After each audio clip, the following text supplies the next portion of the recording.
आप लगातार विधानसभा चुनाव से भी जुड़े हुए हैं, प्रचार में भी राजद के प्रचार में जाते हैं, क्या लगता है कि इस बार महागठबंधन या एनडीए क्या? देखिए, मेरे कहने का मतलब कि लोगों के विश्वास में जो आदमी है वो पक्का जीतेगा। और मुझे लगता है ना कि आज जो खिंचातानी होती है ना जिंदगी में, मुझे मेरा सोच है कि मैं किसी को बदलने की कोशिश नहीं कर रहा हूँ, बट लोगों की सोच में बदलाव है इस बार। तो मुझे लगता है कि एक बार बदल के देखने में हमें कुछ जाता नहीं है। एक बार बदल के देखते हैं, शायद बिहार बदल जाए।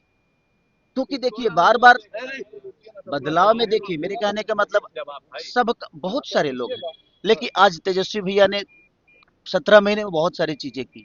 तो मैं चाहता हूं कि एक बार लोगों को बदलना चाहिए, क्योंकि देखिए बदलाव जब तक नहीं होगी ना, मुझे नहीं लगता कि कुछ बदलेगा। क्योंकि एक ही चीज है, आज तक केंद्र में भी सरकार है, यहाँ भी सरकार है, लेकिन मुझे लगता है कि आज तक एक फैक्ट्री हमारे यहाँ नहीं लगी। तो हमें बदलने की जरूरत है। अगर हमारे विश्वास में कोई खड़ा नहीं उतर रहा है तो हम एक बार बदल के देखने में, हाँ अगर बेहतर कुछ नहीं हुआ तो हम उन्हें भी बदल देंगे, क्या फर्क पड़ता है। हमें तो विकास चाहिए। तो जब तक बदलाव नहीं होगी ना, मुझे नहीं लगता कि विकास होगा। तो बदलना बड़ा जरूरी है। एक बार सबको मौका देने की जरूरत है, आप मौका दीजिए। शायद मुझे लगता है कि कुछ बेहतर हो जाए।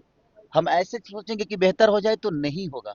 पहले हमें खुद को बदलना पड़ेगा, उसके बाद अपने आप चीजें बदल जाएगी। तो अभी तो तेजस्वी भैया ने जो 17 महीने में किया, वो मुझे बेहतर लगा कि नहीं, युवाओं के लिए बहुत बेहतर उन्होंने अपॉर्चुनिटी दी और उन्होंने काम भी अच्छा किया है।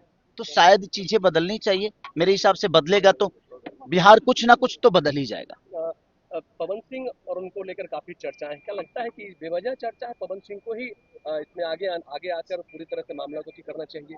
काफी देखिए उनका कंट्रोवर्सी व्यक्तिगत, हुआ देखिए मामले को लेकर। देखिए मेरे कहने का मतलब कि अगर हम चाहें ना तो सब कुछ सॉल्व हो सकता है। जिंदगी में हम नहीं चाहते हैं इसीलिए सॉल्व नहीं होता है।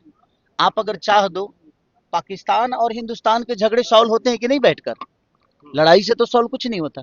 बैठ के बहुत सारी चीजें, दुनिया में चीजें सॉल्व हो जाती है। बड़े से बड़े झगड़े सॉल्व हो जाते हैं, लेकिन वो बैठ के होते हैं और वो झगड़ झगड़ के लड़के नहीं होते हैं। तो ये वो चतुर आदमी है, वो चालाक है, वो दुनिया ने उनको अपना आइकॉन बना के रखा है। उनको इस बात पे जरूर विचार करना क्या चाहिए। लगता है पवन सिंह रिश्तों में राजनीति कर रहे हैं? नहीं नहीं, देखिए रिश्तों में राजनीति, मुझे नहीं लगता कि रिश्तों पे राजनीति होती है। अगर कोई करता है तो समझिए कि वो इंसान नहीं है। सबके अपने अपने सोचने के विषय है। मेरा विषय ये होता है कि बदलाव को लेकर के आपने बात कही, तो प्रशांत किशोर के बारे में क्या कहेंगे? वो भी तो बहुत बिहार बदलना वो चाहते भी हैं। बहुत अच्छा काम कर रहे हैं। उनके उनके बातों से मैं बहुत सहमत रहता हूँ। समर्थन करेंगे मैं प्रशांत उनके किशोर का? विचारधारा से बहुत स्वस्थ रहता हूँ भाई। देखिए मैंने क्या बोला, बिहार को बदलना है, बदल के देखा जाए। चाहे वो नीतीश चाचा हो या हमारे बड़े भाई तेजस्वी